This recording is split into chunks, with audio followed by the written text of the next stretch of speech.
প্ৰস্তুতি সম্পূৰ্ণ হৈছে আৰু খন্তেক সময়ৰ পিছতে আনুষ্ঠানিকতা আৰম্ভ হ'ব ভোট গণনাৰ। আমি এবাৰ যাম বিশ্বনাথলৈ উপস্থিত আছে আমাৰ সাংবাদিক হেমন্ত শইকীয়া। হেমন্ত, আপোনাৰ কাষলৈ আহিছোঁ।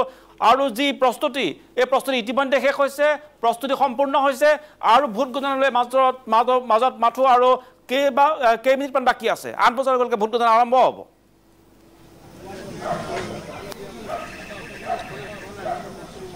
হয় নন্দন, 8 বজাৰ লগে লগে ভোট গণনা আৰম্ভ হ'ব আৰু মই বৰ্তমান উপস্থিত আছোঁ বিশ্বনাথ চাৰিআলিৰ উপায়ুক্ত কাৰ্যালয়ৰ সন্মুখত। আৰু কেইবাজন শান্তনুৱে দেখুৱাইছে যিসকল কাউণ্টিং এজেণ্ট আছে তেওঁলোকে ইতিমধ্যে তেওঁলোকক আচলতে তন্নকৈ পৰীক্ষা কৰিছে আৰক্ষীয়ে আৰু এজনকৈ তেওঁলোকক প্ৰৱেশ কৰিবলৈ দিয়া হৈছে কাউণ্টিং হললৈ।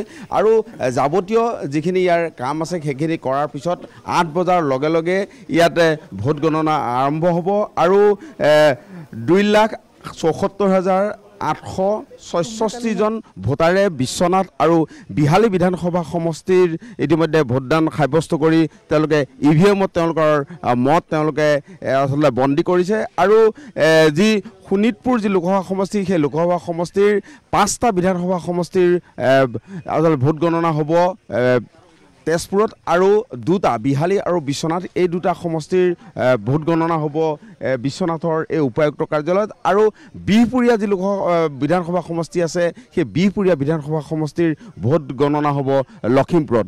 আৰু পুৱাৰে পৰা দেখা গৈছে যথেষ্ট আচলতে সকলো লোক উৎসাহেৰে অহা পৰিলক্ষিত হৈছে। যিসকল ইয়াতে নিৰ্বাচনী বিষয়া আছে, তাৰোপৰি ৰাজনৈতিক দলৰ যিসকল পুলিং কাউণ্টিং এজেণ্ট আছে, সকলোৱে আচলতে তেওঁলোকে পুৱাৰে পৰা দেখা গৈছে যে তেওঁলোকে প্ৰৱেশ কৰিছে এই কাউণ্টিং হলত। আৰু কিছু সময় আছে 8 বজাৰ লগে লগে ইয়াৰ যি ভোট গণনা প্ৰক্ৰিয়া, সেই ভোট গণনা প্ৰক্ৰিয়া আৰম্ভ হ'ব। আৰু শোণিতপুৰ লোকসভা সমষ্টিত কংগ্ৰেছ আৰু বিজেপি দলৰ মাজতেই মই আকৌ আহিম বিশ্বনাথলৈ।